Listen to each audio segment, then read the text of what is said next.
Hindupuram MLA అభ్యర్థి assembly ఉమ్మడి అభ్యర్థి నందమూరి బాలకృష్ణ శ్రీ సత్యసాయి జిల్లా లేపాక్షి మండలంలో ఎన్నికల ప్రచారం నిర్వహించారు. సడ్లపల్లి, పూలమతి, మానేపల్లి, సిరివరం గ్రామాల్లో ఎన్నికల చైతన్య రథంపై రోడ్ షోలు నిర్వహించారు. తెలుగుదేశం పార్టీ సైకిల్ గుర్తుకు ఓటు వేసి గెలిపించారని ఓటర్లకు విజ్ఞప్తి చేశారు. ఆయా ప్రాంతాల్లో నిర్వహించిన రోడ్ షో కార్యక్రమానికి విశేష స్పందన లభించింది.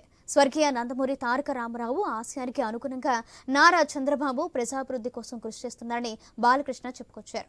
వైసీపీ అరాచక పాలనలో ప్రజలు ఎన్నో కష్టాలు పడ్డారని, ప్రస్తుతం జరగబోయే ఎన్నికల్లో తెలుగుదేశం పార్టీ అభ్యర్థులను గెలిపించారని ఎమ్మెల్యే కోరారు.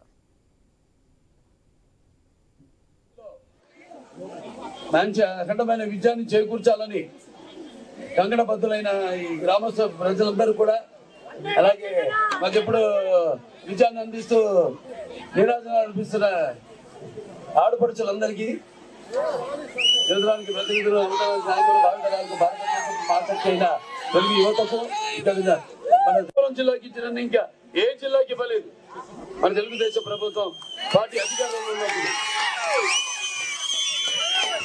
ఇలాంటివి ఎన్నెన్నో అభివృద్ధి కార్యక్రమాలు అన్ని వర్గాల వాళ్ళకు కూడా, అటు ఒక మన ఎస్సీలు,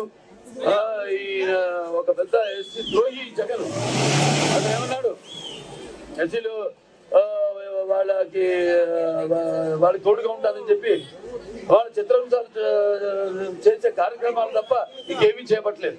ఈ ఎన్నికల్లో మంచి అఖండమైన విజయాన్ని చేకూర్చాలని